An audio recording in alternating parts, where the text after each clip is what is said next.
À vrai dire, dès le départ, on craignait que quelque chose se passe. Il y avait déjà des désordres dans l'après-midi. Un jeune musulman qui s'est trouvé sur la place principale et qui avait un cafetan musulman avec une capuche et il a crié Allahu Akbar. On avait peur qu'il se fasse exploser.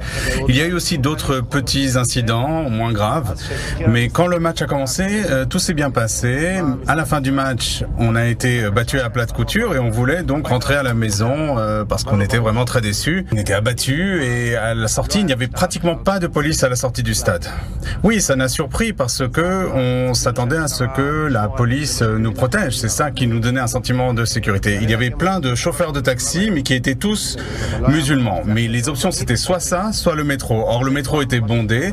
Donc, ceux qui ont réussi à prendre le métro ont pris le métro. Les autres ont pris le taxi, mais ils faisaient partie de l'organisation de toute cette attaque. Ils ont envoyé des messages sur des groupes Telegram pour dire à d'autres musulmans où on était et ils nous attendaient dans des points clés. Et là, c'est là que les attaques sérieuses ont commencé et c'était impossible de s'échapper. Ces musulmans nous ont attendus avec des armes blanches, des poings américains, des couteaux, des bâtons. Ils étaient avec des kéfiers, des drapeaux de Palestine. Tout ce qu'ils voulaient, c'était humilier et frapper et lyncher des Israéliens. Ils n'arrêtaient pas de dire les mots sionistes israéliens. Ça n'était absolument pas lié au football. Ça n'était pas des supporters qui s'opposent les uns aux autres. C'était l'islam face au judaïsme. Ouais, mais Tomer, ça veut dire qu'ils vous ont demandé, vous l'avez entendu ça, ces agresseurs demandaient justement si vous étiez israélien ou juif? Ils n'arrêtaient pas de nous demander si on était israélien, juif. Ils ont même attaqué un Ukrainien qui était sur place. Ils lui ont demandé de montrer son passeport. Il a dit mais je suis ukrainien. Et ils l'ont frappé jusqu'à ce qu'il arrive à leur prouver qu'il n'était pas israélien. Alors ils l'ont frappé mais un peu moins. C'est incroyable. On est le seul peuple au monde qui doit en permanence se cacher et cacher son identité. Ça ne devrait pas être le cas après la Shoah, après le 7 octobre.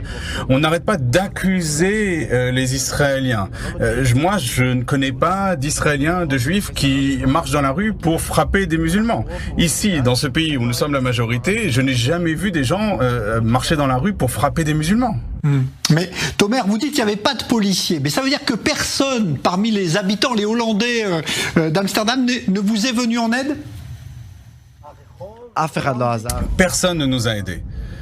Personne ne nous a aidés. Il n'y avait d'abord pas de policiers et puis ensuite ils n'ont rien fait pour nous aider. Ceux qui ont sauvé les supporters, c'est les ultras du Maccabi Tel Aviv. C'est l'organisation qui met l'ambiance dans les tribunes du stade et c'est eux qui se sont mis au milieu et ont protégé les supporters. Sans eux, on aurait eu beaucoup de morts. Et vous avez vu vraiment des gens être blessés, se faire frapper? Oui, bien sûr. J'ai vu des blessés. Ils sont rentrés avec nous dans l'avion. Vraiment des jeunes de 17 ans qui avaient été frappés très gravement, qui avaient des blessures à la tête, qui avaient des hématomes, qui avaient des dents cassées. Ils ont été frappés très très durement. Bon, alors Tomer, vous savez ce qui se passe depuis jeudi soir en Europe, notamment des médias, des partis politiques disent que, encore une fois, c'est la faute des Israéliens. Ce sont eux qui ont provoqué à Amsterdam. Qu'est-ce que vous en pensez ? Oui, ils disent qu'on a commencé. C'est honteux de dire une chose pareille. Vraiment, c'est du culot de dire ça. C'est scandaleux. On essaye, encore une fois, de nous accuser. Vous savez, il y a tant de musulmans dans le monde et nous sommes une toute petite minorité. Comment se fait-il que nous soyons toujours les coupables? Nous sommes les coupables le 7 octobre, nous sommes coupables de la Shoah. Ça suffit. Ça suffit. Laissez-nous vivre. On ne veut même pas être en contact avec vous. On est juste venu pour voir un match de football. On n'est pas venu pour faire du bruit. C'était un match historique entre l'Ajax et le Maccabi Tel Aviv. Nous, on veut rester tranquille, rester à Amsterdam. Nous, on n'a rien à faire à Amsterdam. Mais c'est incroyable, je n'ai jamais vu un autre peuple qui cache son identité. Jamais je n'ai vu des musulmans qui doivent enlever leur kéfier ou leur voile. Est-ce que quelqu'un leur dit quelque chose lorsqu'ils sont habillés en tant que musulmans? C'est vrai, vous avez raison, Tomer, malheureusement c'est comme ça aujourd'hui. Il va y avoir d'autres matchs de Ligue Europa cette année en Europe, donc sur d'autres terrains. Est-ce que vous allez continuer à y aller malgré ce qui s'est passé ? Je ne reviendrai plus jamais à Amsterdam, je reviendrai en Europe parce que je n'ai peur de personne. Nous allons continuer à voyager dans le monde en étant fiers de ce que nous sommes juifs, nous en sommes fiers, nous sommes le peuple éternel et nous serons tous toujours solidaires les uns avec les autres. Je n'ai aucune raison d'avoir peur de voyager dans le monde. C'est effrayant, mais je vais continuer à afficher fièrement mon identité, sinon on ne peut pas vivre.